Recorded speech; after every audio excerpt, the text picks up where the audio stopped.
guys, it's my day off today and I'm just driving around and I just found out this small village dito sa countryside and meron silang windmill yata ang tawag dyan guys. Napakaganda. Sobrang ganda guys, tingnan nyo. First time ko nakakita ng ganyan dito sa countryside.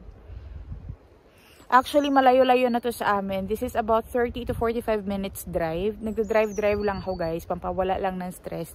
Tingin-tingin lang ng mga lugar. And meron silang museum dito, but it's actually closed as of the moment. So, babalikan natin siya pagdating ng summer. Sa totoo lang guys, hindi ko na alam saan ako banda. So, nag-drive lang ako. Another town na siya or city. And meron silang bake shop dyan. And pumili ako ng cake ba yata ito or pie. Titikman ko lang kung masarap.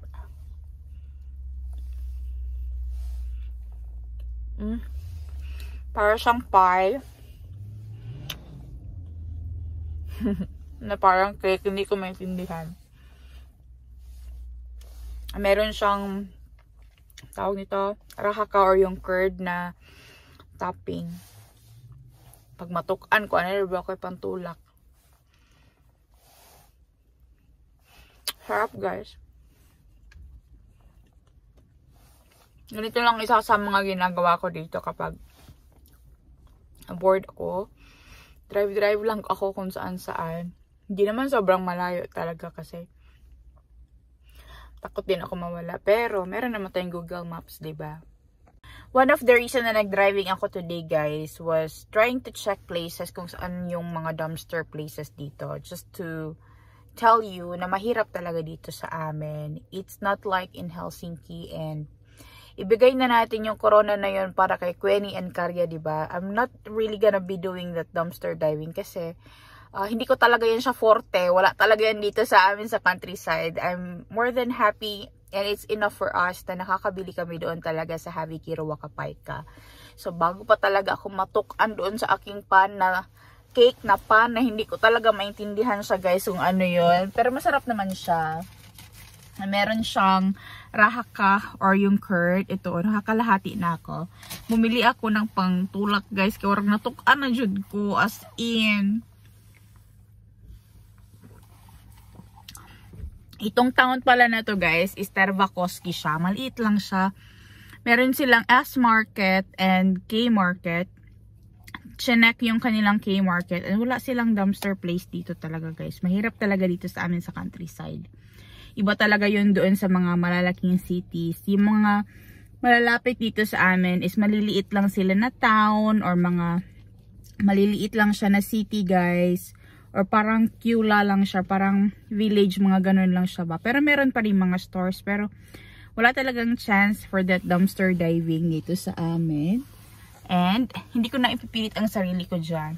But I had fun driving today. I just have one day off. And gusto ko lang mapag-isa for today. Ilabas lang yung stress ba, konti. Tapos bukas balik na naman ako sa trabaho. Pagda-drive ko nga today guys, naka-discover ako ng isang place na pwede naming puntahan during summer. And that's the Laurin Maki or Laurin Crafters Museum, kung saan yung may magandang malaking building na color red. And meron din doong lumang church pero hindi na ako nagpunta doon kasi merong funeral yata doon. Kasi dito sa Finland usually yung mga churches meron talaga silang mga cemetery sa labas. Kaya hindi na ako pumunta doon guys. But definitely babalikan namin yon pagdating ng summer. Ito talaga yung kagandahan kapag nagpunta ka lang sa isang lugar, yung wala ka lang pakialam kung saan ka pupunta. Drive lang ako ng drive guys and I saw a lot of beautiful view ng forest and nakakita ako ng mga deer na nasa road, mga deer na intact sila guys, yung maramihan sila, 15 pieces sila guys na deer, andun sila sa gitna ng field. Because it's now spring dito sa Finland, yung mga deer guys na mga maliliit, nagsisilabasan na rin sila and there are new baby deers na pinanganak na for sure. Andoon sila sa field guys, nakakatuwa sila tingnan. Hindi ko lang siya makuna na video because of course I'm driving and I'm doing this alone today. wala si Nico and Anika. But definitely, next time, babalikan namin yung lugar na yon para mapakita namin sa inyo ng maayos. And ano yung mga kaganapan doon pagdating ng summer. Pauwi na talaga ako ng bahay, guys. And I saw this very nice river nung dumaan ako dito kanina. So, nag-stop over na talaga ako dito. Kasi since nadaanan ko na naman na siya. Sobrang ganda, guys. As you can see, nag-melt na talaga yung snow dito sa river na to. And this is already springtime talaga sa Finland. So, enjoy lang natin yung nature, guys. Yung malamig na simoy ng hangin. Tapos, yung sobrang mabangong amoy ng mga puno ngayon, guys. Iba talaga yung amoy ng mga puno kapag springtime. I hope andito kayo, malapit kayo para ma-experience nyo rin talaga ito.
Mga ganitong klase lang na gala ang gusto ko talaga, guys. Mas na-enjoy ko pa to compare sa pumunta ng mall. Napaka-relaxing ng view dito.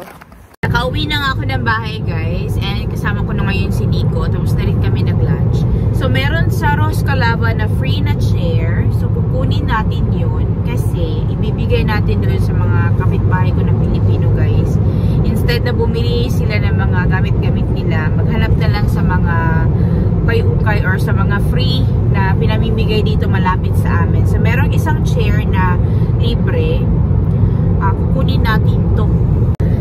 Isang chair lang naman yun. Tapos, meron din akong dala dyan ng mga ibang gamit pang kusina. Yung mga extra-extra namin na yung hindi talaga namin nagagamit. So, meron din kami mga dalang plastic dyan sa likod, guys. Kasi itatapon namin yan doon sa basurahan sa may sali. Instead na kasi bumili sila na bumili, tapos hindi ko alam kung for good sila dito sa countryside, diba? Mas mabuti na yung mga bigay-bigay na lang na gamit para pag hindi na nila gusto, pwede nila yung ibigay, diba? Kaysa naman na bili sila ng bili. Tsaka wala pa rin silang sahod, guys, kaya kakaawa naman. I really understand yung mga ganyang sitwasyon kasi ganyan din ako nagsimula dito sa Finland nung paglipat namin dito. So, na kami doon, guys, sa location. Dito lang, malapit lang siya sa amin. 6 kilometers away lang. Tapos, idadaan na namin doon kay Carlo.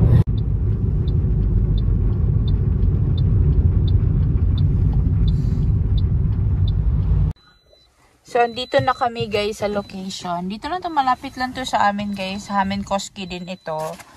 And for free yung chair. So, si Nico na ang kukuha.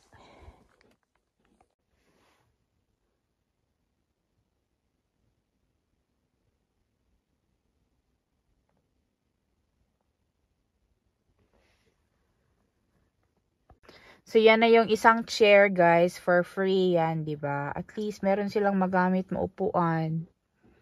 So, maghahanap pa ako ng mga gamit for them na for free lang doon sa Roscalava. Hindi pa kasi sila marunong, guys, masyado sa mga finish na mga groups ba. Kaya, tinulungan ko na lang din. Tapos, meron naman kaming sasakyan. Kung kaya naman naming bitbitin and magkasya siya sa sasakyan, yun na lang, kukunin namin. Kasi naman na bumili sila, guys, I really know na sobrang mahal na mga gamit talaga And hindi madaling mamili ng mga gamit-gamit dito sa Finland.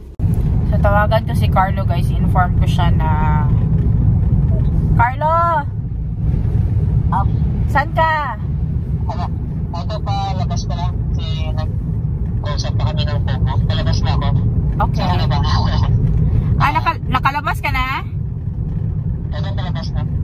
Okay. See you dyan sa labas ng apartment mo. Sige. Message na ako pagdating na ako. Malapit na ba kayo? Dito na, malapit na kami. Sige. Sige. Huwag kang tumakbo, baka madulas ka. Sige, bye-bye. Okay.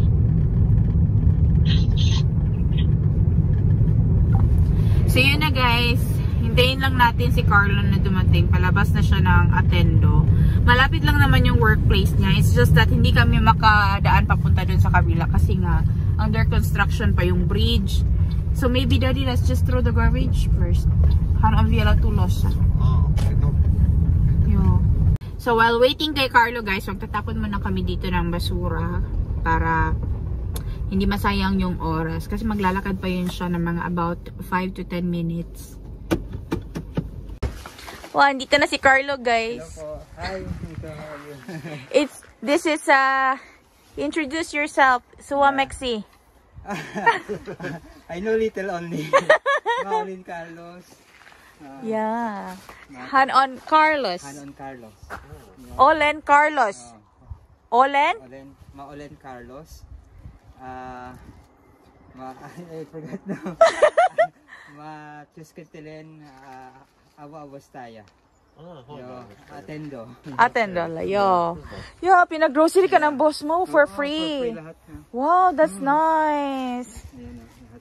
Tingin? Yeah, that's good. At least you have fruits. Groceries. That's great. At least meron. Yeah, sir, you have to survive. Because I don't have right now salary, so she wants to buy me something. Okay. Parang si ano? Ay, wala akong idea. Wala ka idea. Hey, meron ako mga gamit dito. Tig-isa kayo ng tawag nito. Ito yung mga binili ko doon sa ukay-ukay ba? Oo. Ayan, tapos may kutsilyo, pang cheese slicer, tapos may plate dyan, tapos may baso ito na pwedeng gamitin pang inom. Oo. Salamat. Hati na lang kayo ni ano. Oo, tapos itong chair, for free, yan. So maghahanap, ayaw ko kaninong kang gamitin, bahala kayo. Pero, I have table there. I have already side table. But not chair. Chair, I have only one. So maybe I need one more. Okay. tapos maghahanap pa tayo doon sa mga Roscalava. And then we will also ask Nico's friend in that. Yo, he has a Kirpputori building. Yeah, the one that neighbor building there. Yeah, that Kirpis, that is Nico's friends. They just need to match the time. The date and time.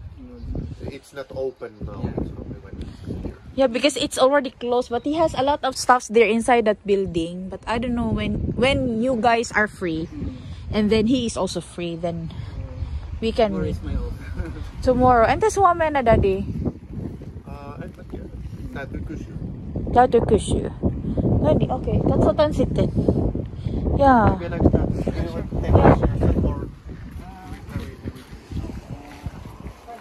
Maybe we'll help you. We will help you. Nico said he has been in this building too many times.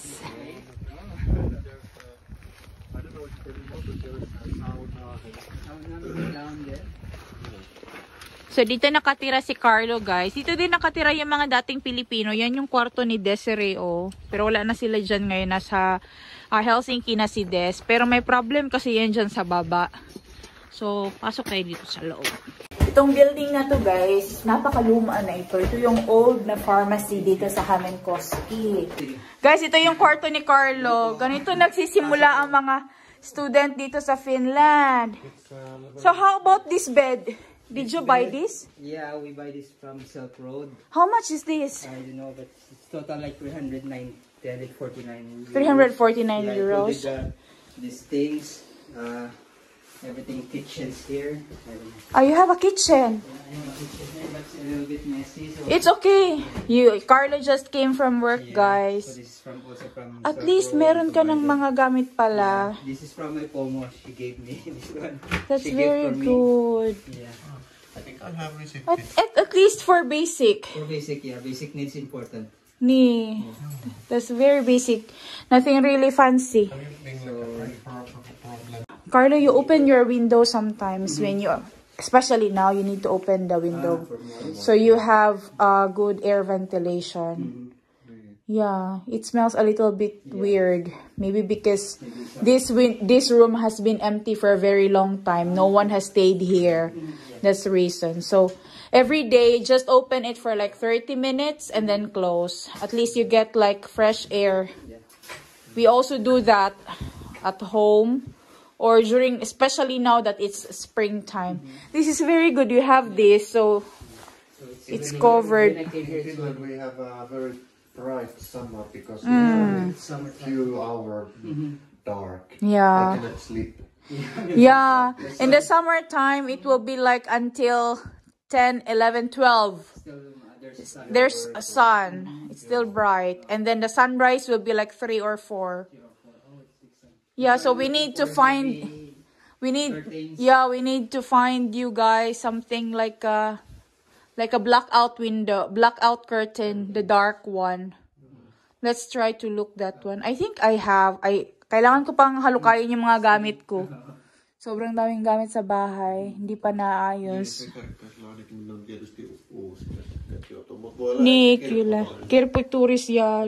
Let's look. At least you have something like this now. That's good. Is there in Annika's? Yeah, that's the one from Annika's room. No. At least here, there's a cabinet where you can put your stuffs. Have you? Yeah. Oh, very Filipino. Yeah. That's all. Very Filipino. Only Filipino does that. If only Filipinos does it. No one else. Yeah. The only thing we put in our luggage is that. This is very important. This is very important. Oy. So meron ditong toilet si Carlo, guys. Separate yung kanyang toilet. And kanyang banyo yata ito dito. Yeah, shower. Ito yung shower, guys. So separate. So once they give, I apply the one online. Carlo, bakit ka may tabo dito? It's very cold. See, this is how Filipino really take bath. Ayaw gumamit ng shower, guys. Kailangan tabo talaga. It's really cold, so that I make warm the water before. Very Filipino. Only Filipino can do that. But there's no shower head. There's no shower head. There's no shower. And I wash my clothes. I just hang on here. hey, you wash at home. Yeah. Maybe you can come to our house and you can wash there. If I have time or what? Yeah, during your day off or something. Shower head.